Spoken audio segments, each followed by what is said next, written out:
Po ba kayo mga kapatid? Hallelujah! Gawin natin laging exercise ito mga kapatid. Dapat masaya tayo, nakangiti tayo mga kapatid. Huwag yung kagat-labi, Jess. Smile talaga mga kapatid. Ayan. Alam, hindi ko nakita. Praise the Lord.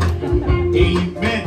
So, we're happy today mga kapatid na we are spending our day sa gawain na naman ng ating Panginoon. Because every time we go to the church, mga kapatid, there's a new blessings, opportunity, privilege, mga kapatid, na makaharap po tayo sumuli sa ating Panginoon at makarinig po ng kanyang mga mensahe. Palakpakan po natin ang ating Panginoon. Amen, amen, amen. Praise the Lord, praise the Lord. Hallelujah. Amen. Nandito pala yung parents ni Brother Tony. Nay, sabi daw, bingi daw, hindi daw makarinig, bungol daw si nanay. Pero sige lang. Amen. Hallelujah. At sa lahat po ng ating mga panauhin, welcome po kayo dito kay Brother Adrian. Nasa ka, Brad? Ayun, welcome dito. Galing yan kay Pastor Pantas. Ayan. From 2P Church, Brother Arjenson.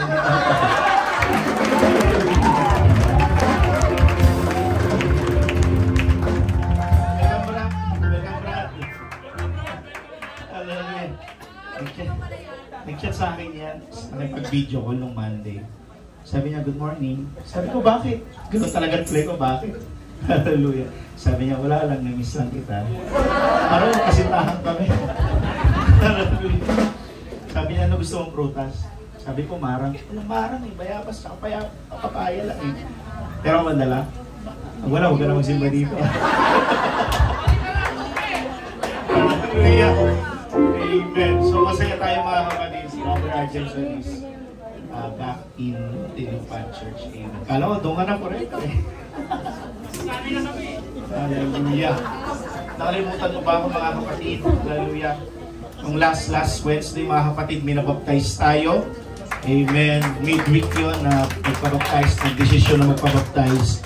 So, ang kaligtasan naman mga kapatid, walang pinipiring araw yan. Hallelujah. As long as makapag-desisyon kang tumanggap sa tubig bautismo, babautismuhan namin ikaw sa pangalan ng ating Panginoon. At sa lahat sa atin dito mga kapatid, lahat tayo ay nagpapatuloy pa rin hanggat hindi pa rin bumabalik ang ating Panginoong Jesucristo. Palakpakan po muli natin si Jesus. Hallelujah, hallelujah. Amen. So without further ado, salamat di binigay sa akin ng wala pang alas 10. So ma-maximize natin yung oras ngayon mga kapatid. Mamaya may sports fest tayo, tama ba? Amen. So, jogging, pawis pa pawis, at takbo-takbo, talon-talon. Amen. Buwan-buwanan.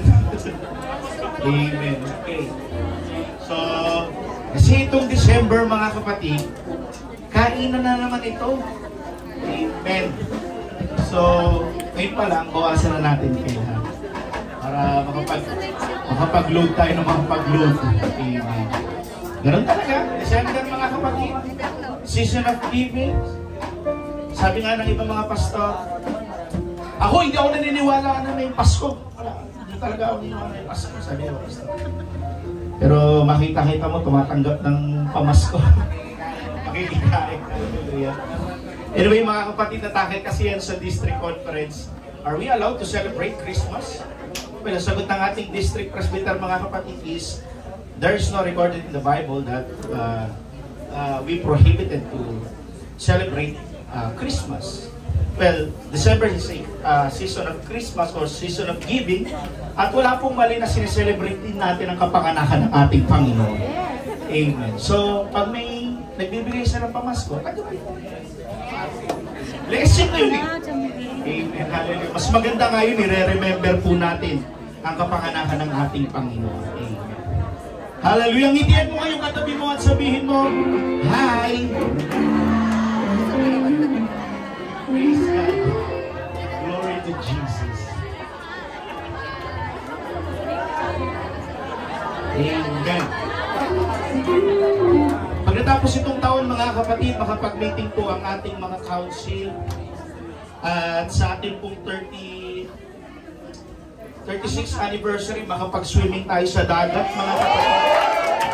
Hallelujah! Ready na ba kayo magdagat mga kapatid? Hallelujah! Maaga pa lang, nasa church na. Dito na matutulog mga kapatid. Amen. Asahan mo kapag mga outing ng church. Maaga yan. Walang malilate dyan. Amen. Hallelujah.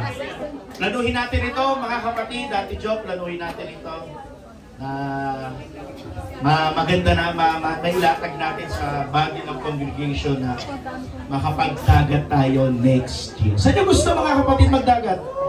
Sambales, Cavite, Boracay, Nasugpo. Kanya-kanya tayo ng opinion mga kapatid, di ba?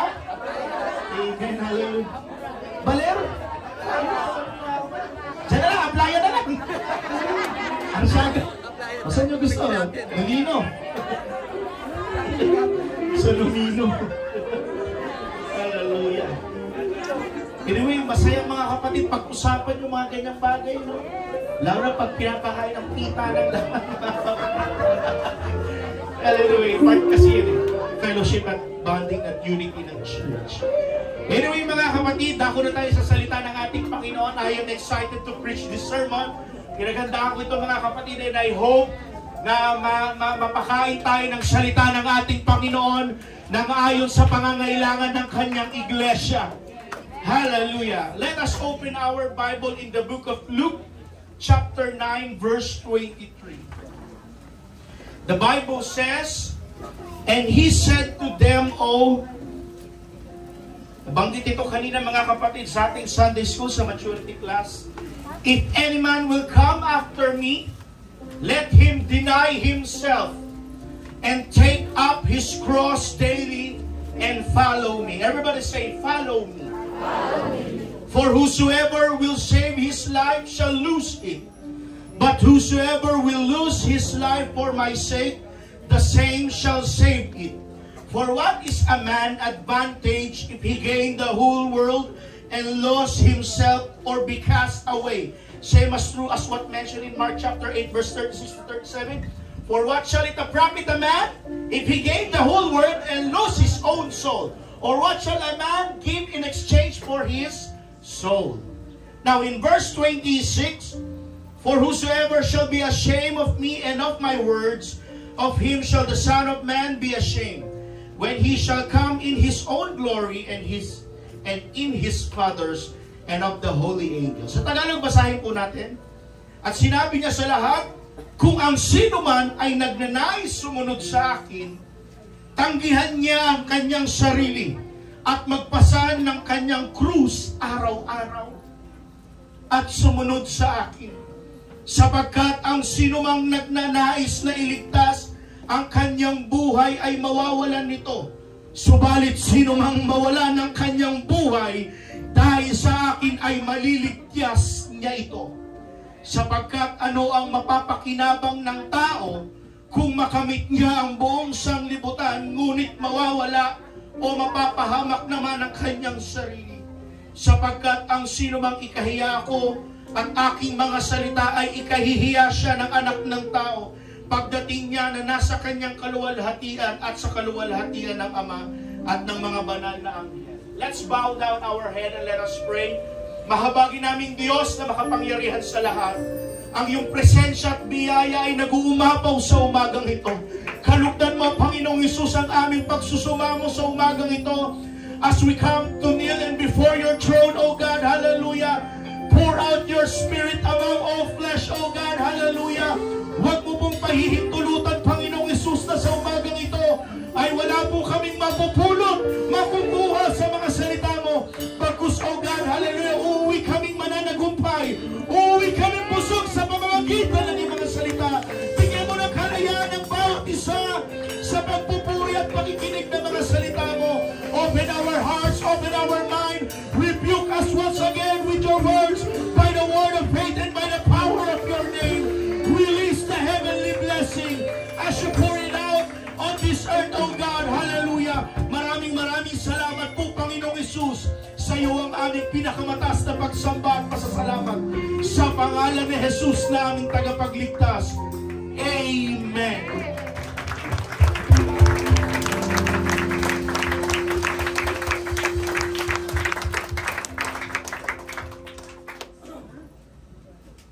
The power of total commitment. That is the topic of this preaching sermon. Turn your neighbor and tell it to him, her, the power of total commitment. Please be seated, brethren. Thank you very much, public participants, backup singers and musicians. The power of total commitment.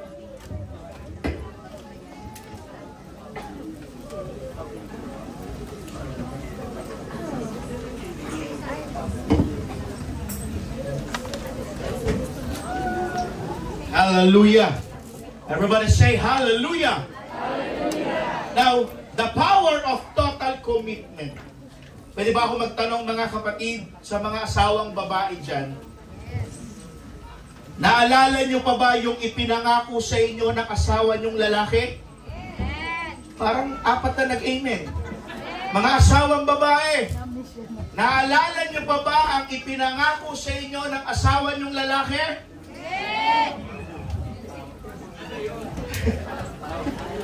Noong kayo ba'y pinangakuan at natupad, masaya ba kayo? Yes! Parang apat lang yung nag-iiwan na. Noong natupad at sinunod yung pangako nila sa iyo, masaya ba kayo? Yes! Apat, lima lang talaga yung nag-iiwan. Nababawasan na. Pero, noong pinangakuan kayo at hindi natupad, ano ang pakiramdam? Gagalit? Masakit? Minsan, paasa. Hallelujah. Alam nyo, sabi pa nga ng isang tao, mga kapatid na may asawa, sasabihin pa ng asawa mo sa'yo, sana hindi ka na lang nangako kasi nakakasakit ka ng damdamin. Ako, aminin ko sa inyo mga kapatid, pagdating sa ganyan, sablay po ako mga kapatid. Maraming beses ko pong napapangakuan ng aking asawa, nakangiti sa akin ngayon. Hallelujah, sablay po ako pagdating sa pangako mga kapatid. Minsan sinasabi ko, tara mag-Starbucks tayo.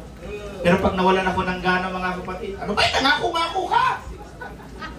Napifail ko siya mga kapatid. Now, magtanong tayo sa lalaki. Sabi ang mga asawa, Brother Michael, stand up please. Now, ang title natin, The Power of Total Commitment. Para sa'yo,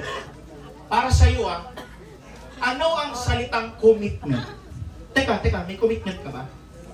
Okay. Para sa'yo, ano ang salitang commitment? Para sa akin, Pastor, commitment, ito yung bagay na kahit walang taong nakakita, ginagawa mo yung binitawan niya sa salita. Kumbaga, meron kang commitment kahit walang bisikong taong nakakita. Para humihikab sila ng Jesus, para hindi nagpiwala. Hallelujah! Sino pa pwedeng tanong? Brother Jess Ray, stand up, Brother Jess. Hindi lang naman yung tanong ko, huwag ka mag-alala, paano maging gwapo? Okay, para sa'yo, madali lang naman itong tanong. Ano ang kahalagahan ng commitment mo sa iyong asawa? Ano ang kahalagahan ng commitment mo sa asawa? Sobrang mahalaga. Kumbaga parang ihambing ka sa mga bilang lalaki, yung salita mo. Hindi ka marunong mag-stand sa salita mo, parang sayang pagkalalaki. Sayang pagkalalaki.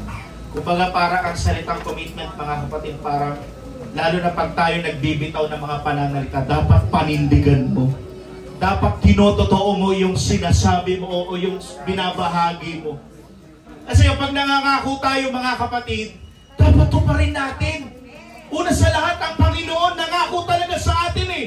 At wala pong kasinungalingan sa Bible na hindi po tinupad ng ating Panginoon ang kanyang mga pangako. Sa tao lang kasi mga kapatid, applicable yung pangako'y napapako.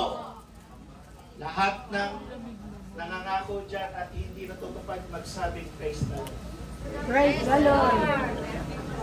Now, commitment is the decision to stay loyal, steady, and faithful to something or someone even when it becomes difficult. Ito po yun, mga kapatid, na hindi ka basta-basta sumusuko, hindi po pabago-bago at hindi lang nakadepende po sa pakiramdam mo, kundi kahit sa napakapait po na sitwasyon, kaya mong magstay. Kahit, hallelujah, sa panahon na walang-wala na kayo, hindi ka pa rin iniiwan niya. Because it's devotion, loyalty, and dedication that lasts through good times and bad times. Sa pag-aasawa pala, mga kapatid, hindi pala po pwede yung isa lang ang umaangat. Amen? Parehas dapat kayo. Kung yung asawa, ikaw na asawang lalaki, nagbo-bloom ka sa karir mo, huwag mong iwanan yung asawa mo. Amen? Kasi ikaw na asawang lalaki, huwag mong kalimutan din, sa panahon na down ka, nandyan lang din ang asawa mong babae, hindi ka iniiwan. That is commitment, mga kapatid. And I should say with all of my heart, na tayong mga lalaking asawa, mga kapatid, ang mag-gather talaga sa ating pamilya, sa ating asawa at ang ating mga anak. Alam nyo ba, mga kapatid, na pag ikaw na asawang lalaki na hindi nagsimba, malaki pong epekto yun sa asawa mong babae. Kapag ikaw nagsabi ka, nagbitaw ka sa loob ng tahanan at sinabi mo, ayoko magsimba, wala akong gana ngayon, malaki pong epekto sa asawa mo yun at sa mga anak mo. Na pag ikaw na asawang lalaki, ikaw tatay, nagsabit, nagbitaw ka ng mga ganyang bagay, naapektuhan sila. Kaya parang nawawalan rin sila ng gana, nawawalan sila ng kapangyarihan. Parang ayoko na rin magsimba. Si Papa ayaw, yung Papa nyo ayaw magsimba, dito na lang din tayo. Well, hindi ko naman nilalahat, mga kapatid, kasi may mga asawang babae din na matibay din ang pananampalataya. At salamat sa ating Panginoon. Pero most likely, mga kapatid, tayo talagang mga asawang lalaki ang magdadala sa ating mga tahanan, sa ating pamilya, sa paglilingkod natin sa ating Panginoon. Hallelujah! At sino dito sa mag-asawa hindi parehas ng desisyon sa bahay? Kaya minsan yung mga anak natin kay Papa nagpapaalam, hindi kay Mama. Kasi si Mama puwapayag, si Papa hindi. O baliktad, si Papa puwapayag, si Mama hindi. Dapat sa loob ng tahanan, iisa lang ang batas nyo. Sino guilty dyan? Magsabi ng hallelujah. Hallelujah! Now, in spiritual manner, church, paano po ba natin masasabing committed tayo sa ating Panginoon? Alam natin, mga kapatid, na marami pong mga tao ang naniniwala sa Diyos. Marami pong nananampalataya na merong Diyos, pero hanggang salita lang sila. Wala po silang gawa. May isa pong pastor na nagsabi sa akin noon, hindi ko makalimutan, mga kapatid. Ang sabi niya, kapag may mga backslider kang nakakausap, kapag sinabi mo sa kanila, Brad, sis, kapatid, balik ka na. Pag ang response niya ganito, darating tayo dyan, pastor. Malabo pa daw yun sa sabaw ng tinta ng pusit. Well, sa experience ko, mga kapatid, parang ang totoo. Lahat po ng mga nagsabi sa akin na darating tayo dyan, pastor, hinay-hinay lang. Hindi pa din talaga bumabalik. Kasi it talks about commitment to the Lord eh. Mahirap sundin ang salita ng Diyos kung may mga bagay pa tayong hindi kayang isuko sa ating Panginoon. Mahirap pong yakapin ang Diyos at ang kanyang mga salita kung ikaw ay hindi mo pa maiwan-iwan ang sanlibutan. Tandaan po natin, mga kapatid, mahirap pa naman maalala ang Diyos sa panahon ng maginhawa. Mahirap manalangin at lumuhod kapag wala ka namang hinihiling sa Diyos. Hello? Kung ikaw ay mayaman at meron ka na lahat ng mga bagay na yan, ano pa ang ipapanalangin mo? And most likely mga kapatid, kapag tayo lumuhod at umiiyak sa Panginoon, padalangin naman natin madalas general prayer. Lord, blessing. Lord, healing. Lord, magandang trabaho. Ano pa? Ano pa pinipray natin? Lord, physical strength. Eh kung may mga bagay ka na ng mga yan, ano ipapanalangin mo? Does that make sense, mga kapatid? Nung Friday, share ko lang, nanonood po ako ng reporter's notebook ni Cara David ata, yun o ni Maki Pulido. Alam niyo yung lugar ng Tondo, Aroma, Happy Land, tsaka yung Helping. Ang mga pagkain pala ng mga tao dyan, pagpag. Alam niyo yung pagpag, mga kapatid? Alam niyo yan, documentary mga kapatid nila Howie Severino, nila Jiggy Manika, nila Cara David. Naparod ko siya mga kapatid, yung pagpag pala. Grabe, nandidiri ako mga kapatid. Nung naparod ko yun pala yung mga pagkain na mga waste ng mga fast food chains. Halimbawa, basura ng McDo, basura ng Jollibee. May mga kumukuha palang tao niyan. At ginagawa nilang pagkain yun. Alam niyo ang mga bumibili sa mga waste ng mga fast food na yan, most likely pinapakain sa kaning baboy. Anyway, one time may interview siya isang nanay. Naabutan niya yung mga waste, nandun na po sa mga baboy na. Biruin mo yung tao nakikiusap pa. Baka po pwedeng pamilian pa. Waste na yun ha. Nakita mo, naghalo-halo yung kanin, yung katas ng basura, yung uod meron. Naghalo na yung mga matamis, maasim, maalat, yung spaghetti na panis. Alam nyo yung hinaharap ng babae, yung mga burger patty. Lilinisan para nila yun.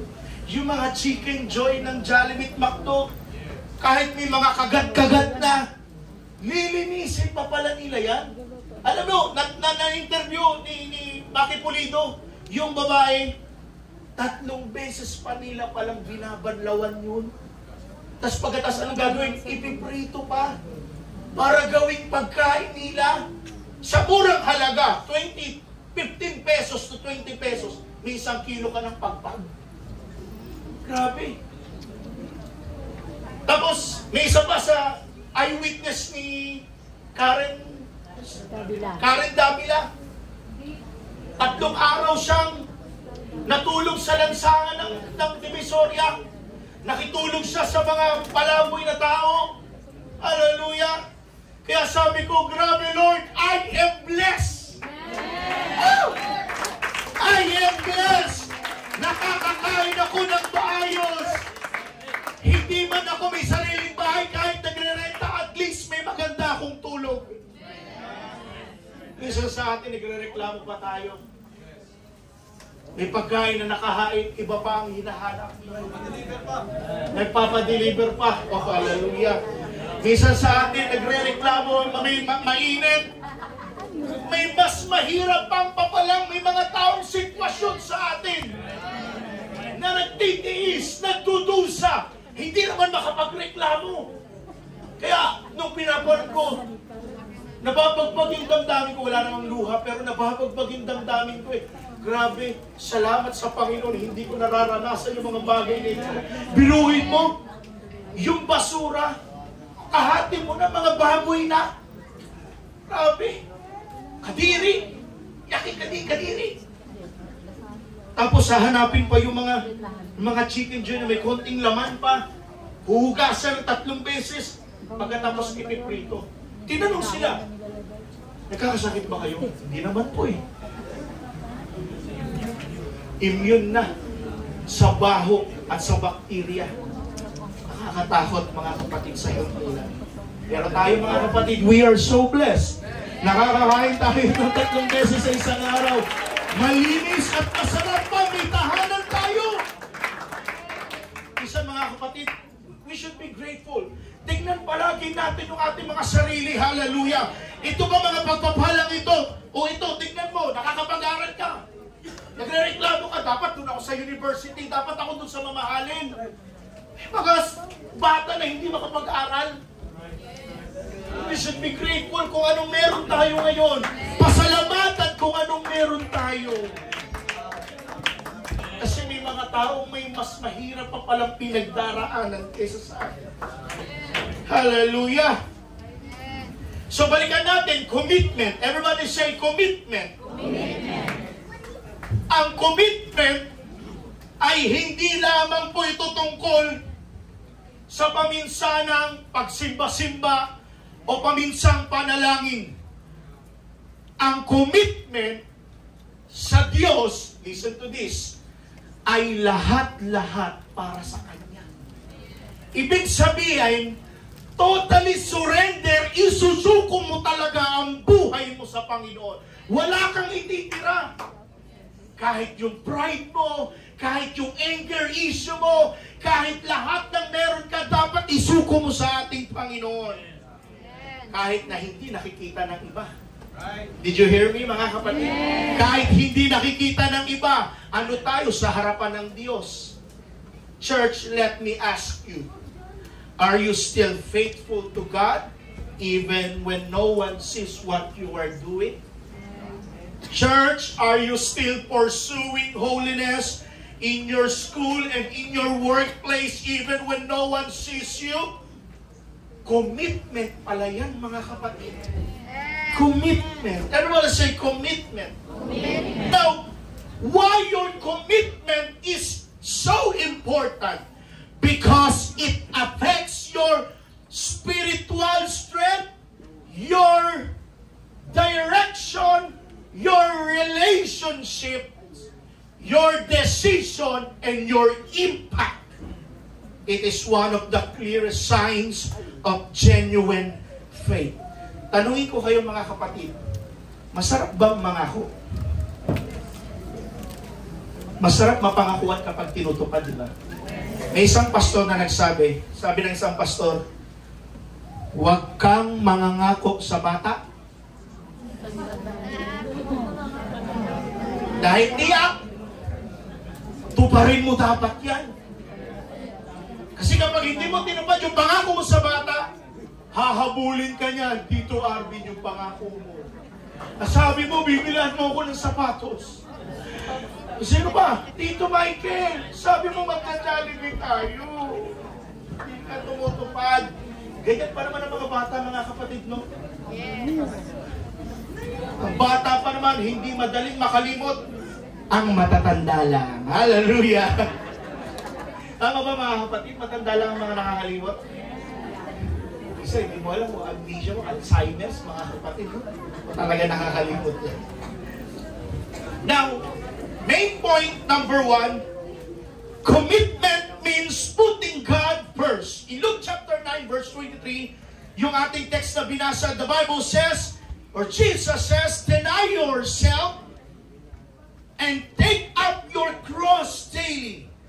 Alam niyo po ba ang ibig sabihin yan, mga kapatid? Ang ibig pong sabihin yan, handa kang i-prioritize ang Diyos higit pa kaysa sa iyong sarili. Yan po ang ibig sabihin na take up your cross daily. Handa kang tanggapin ang hirap, pagsubok at pagsasakripisyo para sa ating Diyos. Kasi aminin natin, mga kapatid, hindi po madaling maglingkod sa Diyos. Bakit? May tukso, may kahirapan, may pressure. O di kaya minsan sa pamilya, sa loob ng pamilya, ikaw na lang ang sumusunod. Minsan napapagod kang magpakatapat. Hello? Napapagod ba tayo magpakatapat sa Diyos? Aminin natin yan. Minsan may time na, Lord, tinatamad ako magpakatapat sa iyo. Ang hirap maging matapat, Lord. Kinakailangan i-maintain palagi yung katapatan. At may mga bagay kang kailangang isuko talaga. Why? Denying yourself. Kinakailangan may pagsuko talaga. Kinakailangan may pag-resist talaga. Hallelujah. Sa buhay po ni Abraham, mga kapatid, tinawag siya ng Diyos. Ang sabi ng Panginoon, Genesis chapter, nakalagay dyan? Sa Genesis chapter 22, nung tinawag ng Panginoon si Abraham, Abraham, ano ang sagot ni Abraham? Hear me, Lord. Hear me, my Lord. At bago ang pangako, alam natin na ang sabi ng Panginoon, ialay mo ang iyong nag-iisang anak na si Isaac. Pero ang maganda kay Abraham, buo ang tiwala niya sa Panginoon. Buo ang commitment niya sa Panginoon. Hindi po siya nagdalawang isip, buong puso siya nagtiwala na ibigay kahit sobrang sakit. At ano ang naging resulta? Pinagpala siya ng Diyos at pinarami ang kanyang descendants, ang kanyang buong lahi. Anong reflection sa atin ng mga kapatid? Ang commitment pala sa Diyos ay hindi laging madali. Minsan, kailangan mong i-prioritize ang oras mo sa Kanya, yung relasyon mo sa Diyos, pati mga pangarap mo, minsan kinakailangan bitawan mo para lang sumunod sa ating Panginoon Look what happened to the 12 apostles. Binitawan nila ang kanilang mga professional. Sinunod ang ating Panginoon. Hindi po madaling bitawan niya. Kung yung ikinabubuhay ni Pedro sa pangingisda, dyan siya nabubuhay. Dyan siya kumikita. Dyan siya nagkakapera. Tapos sasabi ng Panginoon, sama ka sa akin, Brad. Maghanap tayo ng maraming isda. Yung pala isdang mga kaluluwa pala binahanap. Marahil yung una, hindi pa naman unawa ni Pedro Pero sumama siya sa ating Panginoon. Kaya malaking sapatos ang ginampanan ng mga apostles ng ating Panginoon. Sa pagpapalaganap ng ebanghelyo ng ating Panginoon. Everybody say, praise the Lord. Praise the Lord. Pwede ba mga kapatid sa ating mga matured, patunayan natin sa Diyos na hindi lang tayo magaling sa salita, kundi sa gawa. Yes. Yung pagmamahal sa kapwa, sumama ka ng evangelism. Alam niyo, sabi ng isang preacher, ang isang simbahan na walang activity ng pangangaluluwa, patay na simbahan. Bakit? Hindi naman ang assignment, hindi iniwan sa atin ng Panginoon na ang assignment natin, magpalakasan kayo. Ano ang assignment na iniwan ng ating Panginoon sa atin? Go ye to the world, preach, teach the gospel of Christ. Yun ang assignment ng ating Panginoon sa atin, mga kapatid. Bilang sa isang mga matured Christian, ang pagmamahal sa pagbibigay, ipakita mo na sumusuporta ka sa gawain ng Diyos. Yung pagsunod sa kabanalan, sundin natin. Ikaw dapat babae, hindi ka na nagpapantalon. Hindi ka na dapat nagpapantalon sa labas. Hindi ka na dapat nagme-make up pa sa labas. Mga kababaihan, itapon na natin yung mga cosmetics natin, yung mga pampakuleta sa mukha. Akala nyo pag naglalagay kayo ng ganyan, maganda kayo. Hindi ka maganda. Nawawala yung natural beauty mo. Pwede ba yung natural lang? Huwag mo lagyan ng kahit ano. Natural lang. Kabanalan niya rin, part ng commitment natin sa Diyos yan. Huwag mong putulan yung buhok mo. Gusto niyo ba ng ganito mga pangangaral? Tungkol sa kabanalan? Pagdating pa naman sa kabanalan, maraming iwas na pastor dyan. Kasi maraming mga miyembro magkakalasan. Salamat sa Panginoon, itong church nangangaral pa rin sa ganitong aspect. Pag sinabing bawal, bawal! Pag sinabing wag sundin! Minsan kasi ang tao makulit Kung ano yung bawal, yun ang ginagawa. Yun ang masarap Pag matured ka na young people, dapat huwag ka na makipagrelasyon sa labas. Relasyon mo sa Diyos ang unahin mo. Spiritual life mo ang unahin mo. Amen ba mga kapatid? Ang ina ng amen ng mga young people. Maalala ko lang, maisingit ko lang mga kapatid, nung last 2 Sundays ago, Yung nabanggit ko dito sa pulpit na yung anak ng pastor na tumatayo na, nagigigs, nagbaband na. Very alarming talaga. Bakit? Nakakatakot po siya. Bakit ko nasabi nakakatakot? Tuloy-tuloy pa rin po kasi siya sa ginagawa niya. At nakakatakot pa, ito, makinig kayo, nakakatakot bakit? Parang hindi niya alam na mali na yung kanyang ginagawa. At isa pang nakakatakot, napakalakas ng impluensya. Akala niya nag-glorify ang Panginoon, pero hindi pala. Wala na kasi yung distinction eh. Wala nang pinagkaiba sa unbeliever. Alam mo, dyan po kasi nagsisimula yung pagbaba ng standard ng holiness natin. Alam niyo kung bakit? Pag nakita mo ng iba yan, bakit si ganito? Bakit si ganyan? Pinapayagan. Hallelujah. Kaya yung ibang pastor na strict sa standard, namamanipulan eh. Namaniniubra na. Nahihirapan ipaliwanag at pasukin ang mga miyembro. Bakit si pastor ang higpit-higpit sa amin? Bakit sila pinapayagan magkarelasyon? Tapos kami hindi. Alam niyo ba sa probinsya? Hindi ko naman nilalahat, pero most likely sa province, mga Pentecostal mabanggit ko lang. Okay kasi sa kanila yung naka-short at topless pag nag-church outing. Which is parang sa akin, mali yun. Patawarin ako ng Panginoon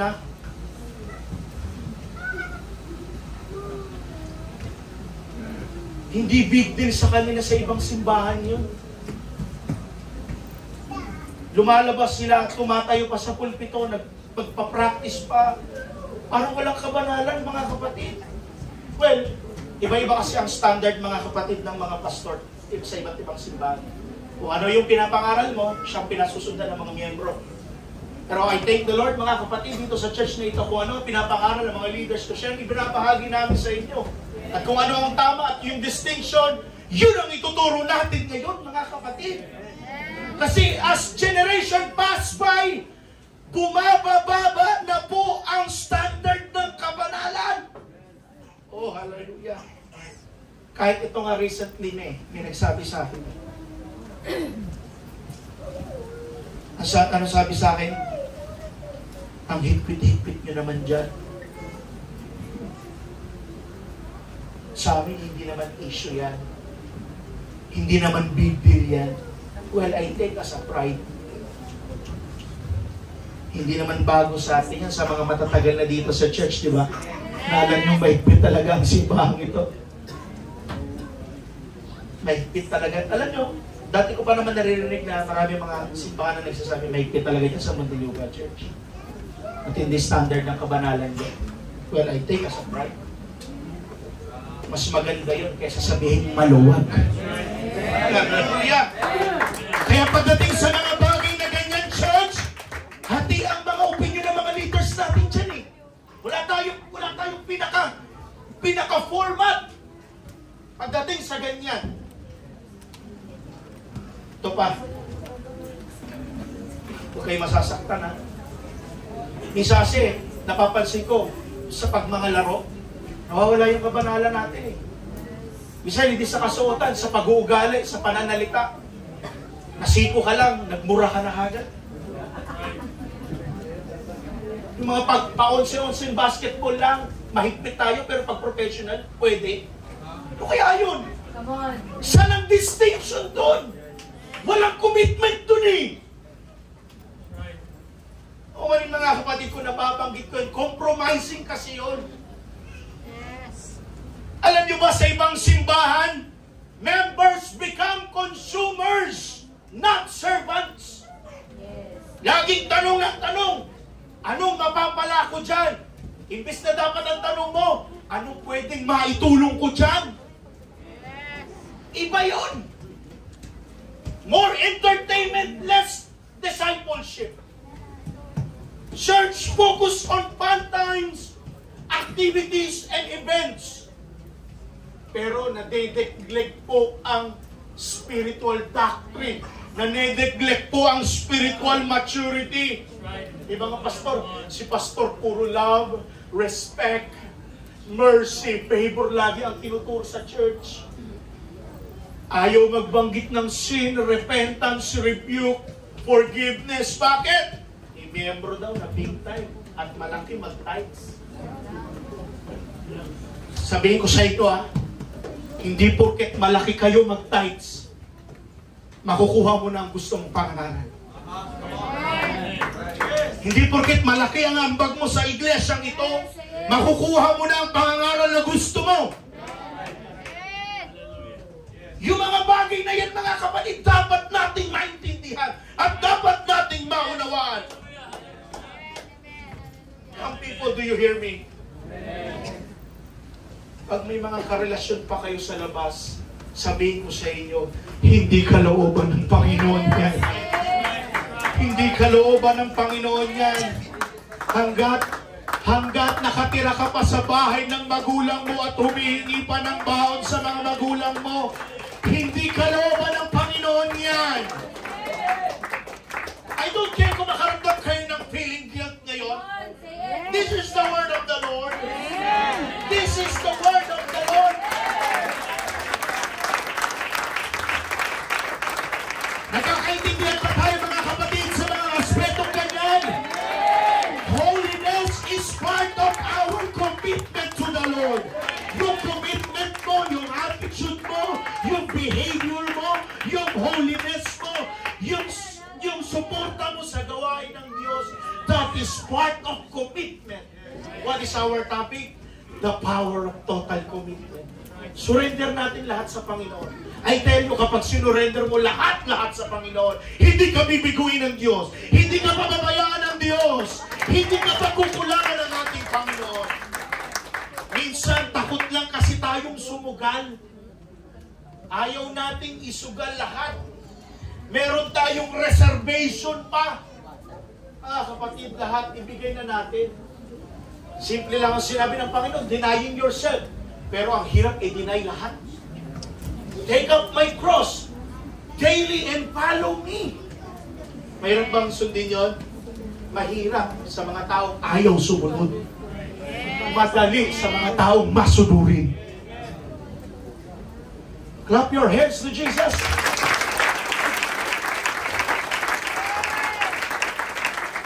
Are you still there, mga kapatid? Main point 2, commitment means following Jesus even when it's difficult. Sa Luke chapter 9 verse 23 ulit, take up your cross daily and follow me. Ang krus ay sumisimbolo po, mga kapatid, ng hirap at sakripisyo. Alam po natin yan, ang sakripisyo ng ating Panginoon. Dahil sa ministry, wala pong shortcut sa discipleship. Yung commitment, hindi lang kapag maganda ang pakiramdam, kundi kahit sa panahon ng trial, dapat steady ka pa rin. Bakit ang sabi ng Panginoon, pasanin ninyo araw-araw? Ibig sabihin, mga kapatid, mabigat po yun. May kaakibat na responsibilidad. May kaakibat po na sakripisyo yun. Balikan natin yung story ni Daniel, mga kapatid, sa Daniel chapter 6. Nung si Daniel, mga kapatid,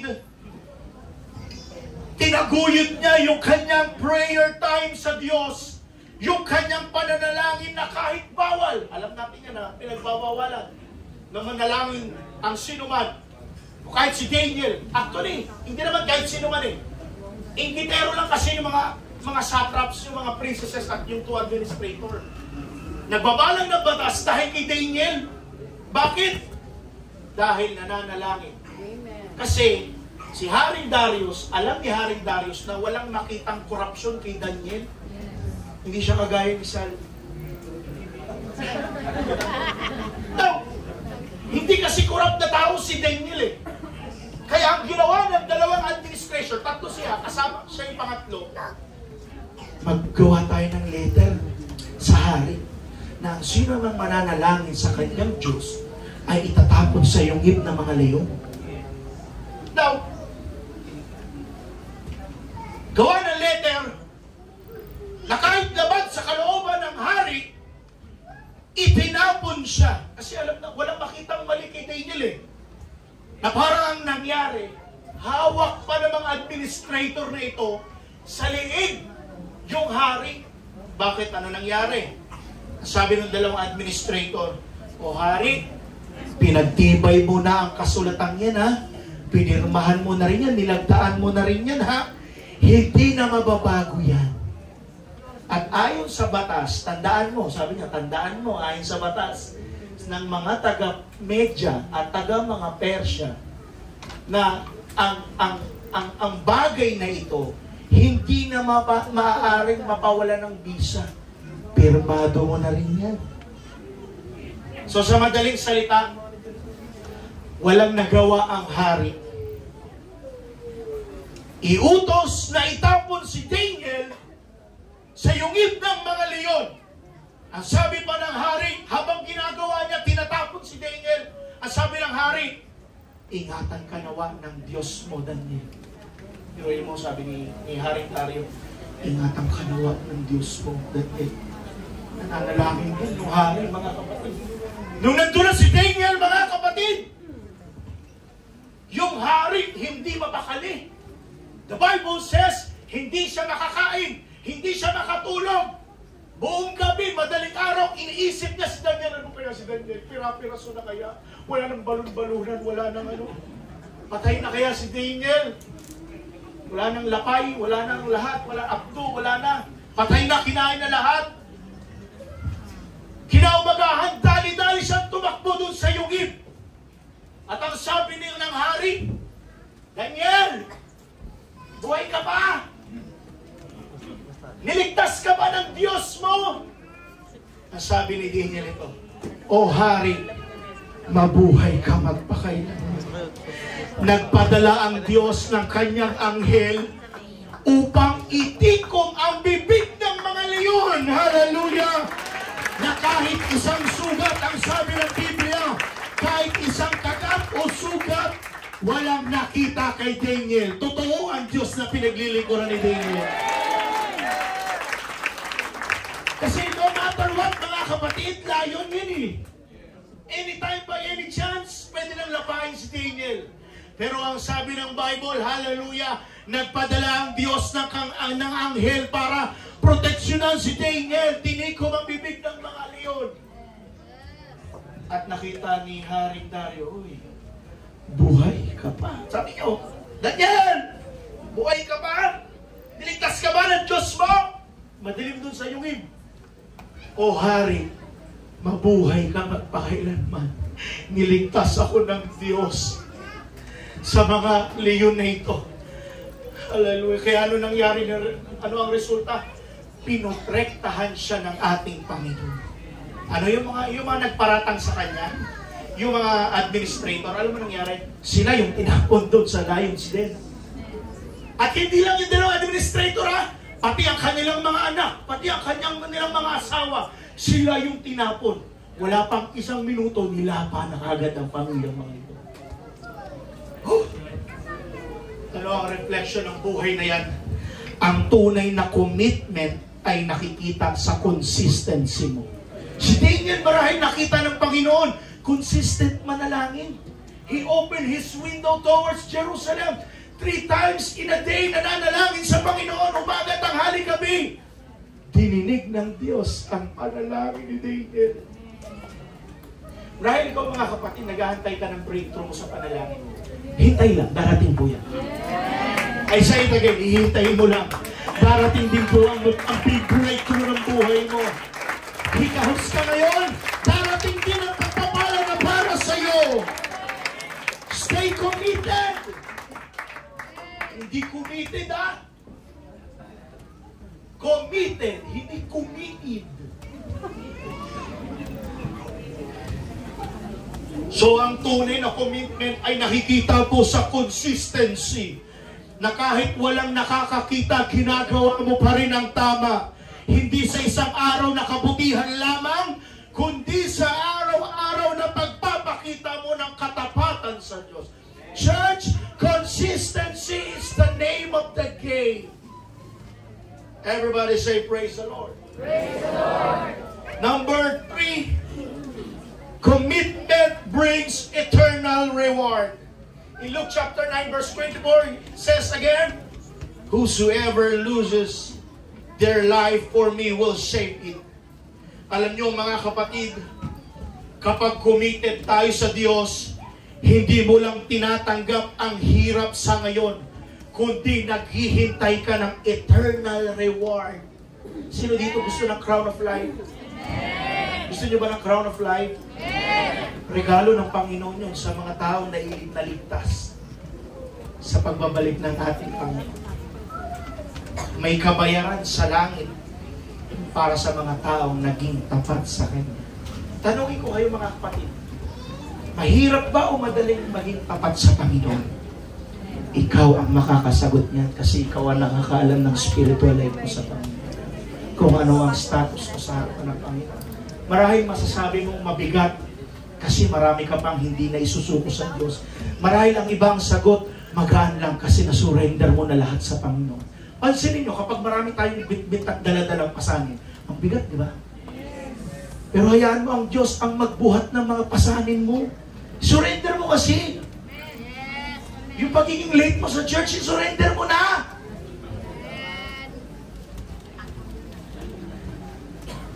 Yung pagiging natutulog, preaching time, isurrender mo na. Di mo ba maiwan-iwan yan?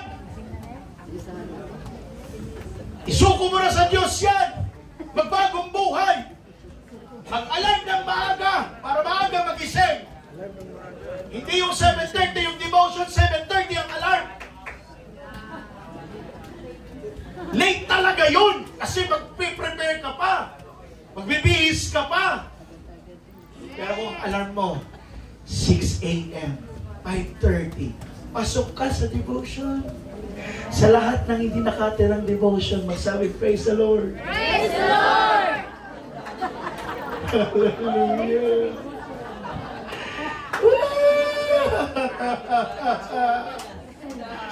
Hallelujah. Mga kapatid, hindi po ito biro ha. Hindi po ito parang katatawanan. Seryoso ito. Atin kayo devotion.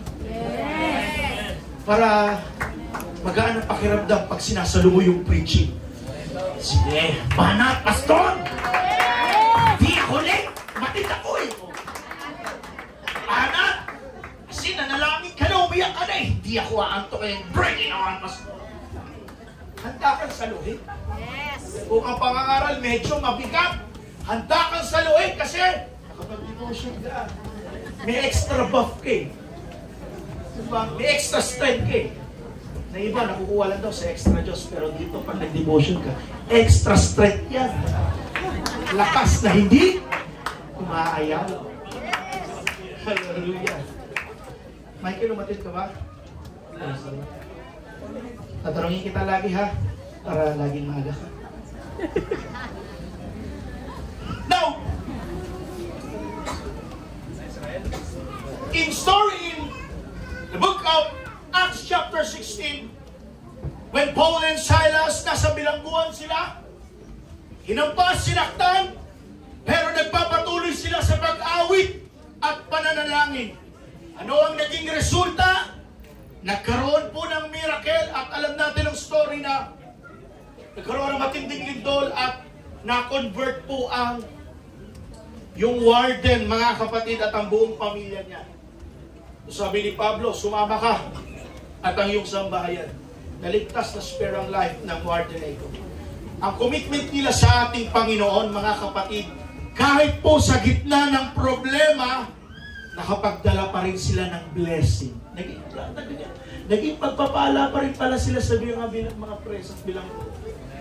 Kasi lahat ng mga bilanggo nakalaya nung dumating yung matinding lindol, mga kapatid, nakalaya lahat. Lahat ng mga tingkalan, mga pintuan, nagsibukasan at nakalaya lahat. Yung nagbabantay, kabado, 20, yung nagbabantay. Bakit? Ba't tayo ang gagawin ko? Lahat yung makalaya. Mabuhay kaya?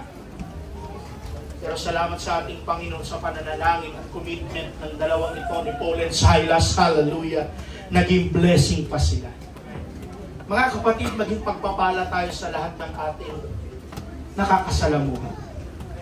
Sa trabaho, iba't ibang tao nakakasalamuhan mo dyan. Sa eskwelahan, iba-ibang tao ang nakakasalamuhan, pag-uugali nakasalamuhan mo. Ang pinakamaganda, mga kapatid, maging pagpapala tayo sa lahat ng tao na nakikita natin. Kahit dito sa church, maging pagpapala tayo, mga kapatid. Malapit na ako matapos, mga kapatid. Now, tanungin natin ang ating mga sarili. Ano ang level o may level ba ng commitment sa Panginoon? Nasaan antas pa ng commitment ko sa ating Panginoon? Marami na ba ako mga pangako na tinupad sa Panginoon na Lord, kapag pinagpala mo ako, mas lalo kong tatapatan. Panginoon, i-bless mo ang aking negosyo, ibibigay ko ang 10 bahagi sa iyong gawain, Panginoon. Panginoon, ipasa mo lang ako sa board exam, magiging mas lalong commitment ako sa iyo. Ang tanong, anong level na ng commitment ko sa Panginoon? Ikaw ang nakakaalam po niya kung ano na tayo at ang estado mo sa harapan ng ating Panginoon. Everybody say, praise the Lord. Praise the Lord. Ang tanong, handa ka bang i-prioritize, church, ang Diyos higit pa sa mga priorities ng buhay mo? Well, of course, dapat priority natin ang ating Panginoon. Bakit po? Lahat ng mga tinatangkilik mo, sa Diyos nagmula yan. Lahat ng mga meron tayo, lahat ng galing sa ating Panginoon. Good health sa Panginoon. Business sa Panginoon. Magandang pasahod sa Panginoon. Katalinuhan galing sa ating Panginoon. Wala. Ikan isa na galing sa ating paghihirap, kundi galing sa ating Panginoon lahat. Handa ka bang sundin siya kahit mahirap at puno ng pagsubok? Yung mga tanong na ito, mga basic lang mga kapatid, pero kung i-analyze mo, sometimes mahirap isurrender ang lahat sa Panginoon. Mahirap isuko sa Diyos.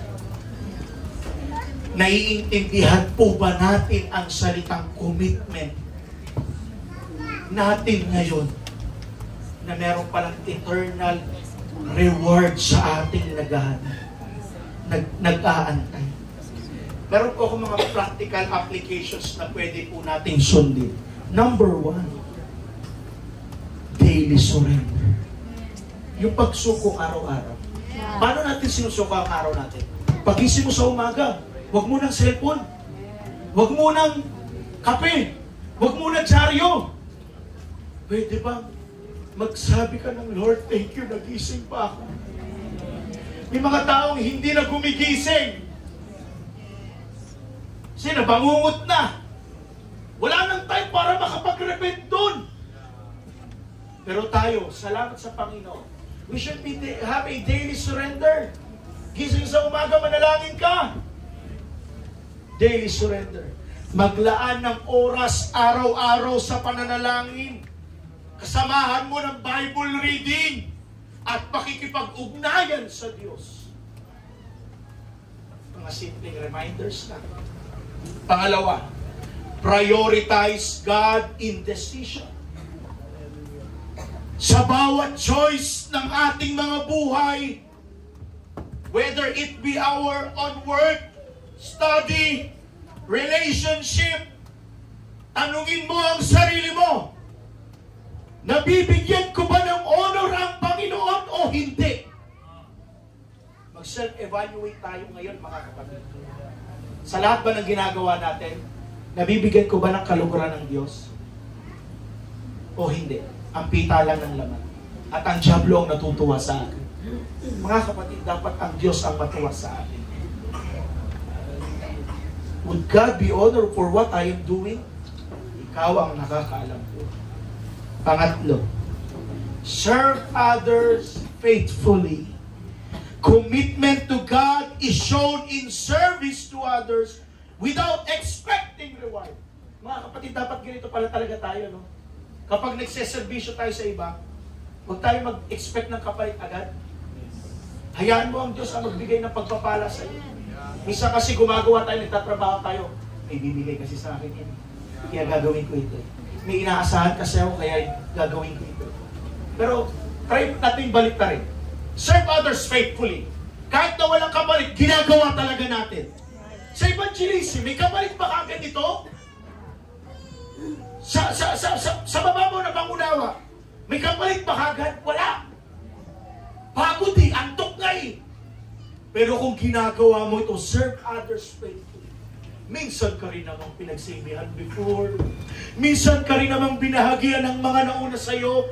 Ngayon din ang gawin mo, ibahagi mo sa iba. Nang libre lang din. Nang hindi ka naghahanap ng anumang kapalit.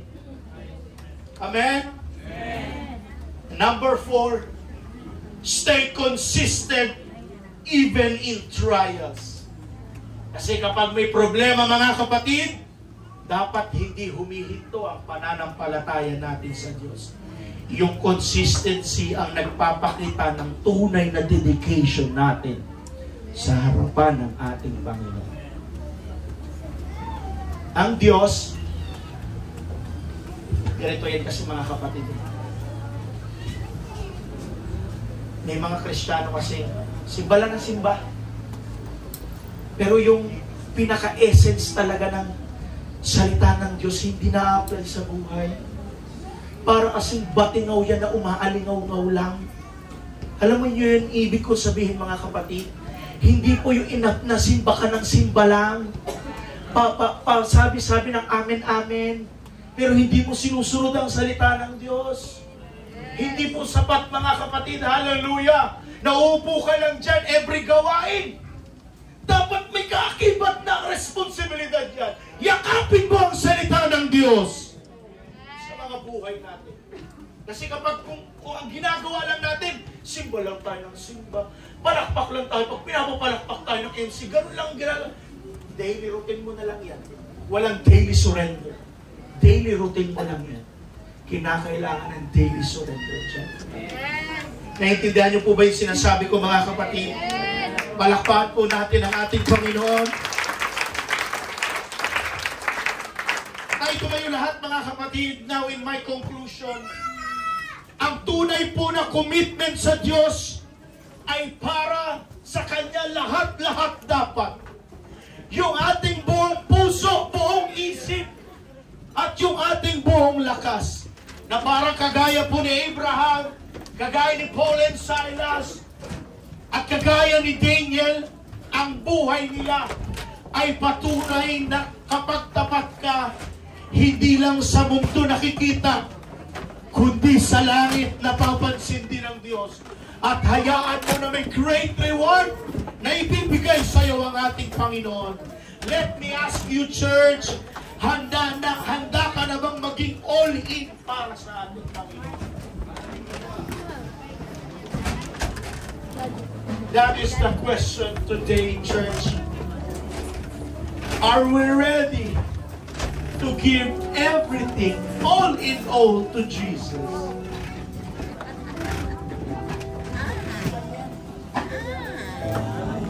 Hallelujah. Come to the altar, mga kapatid.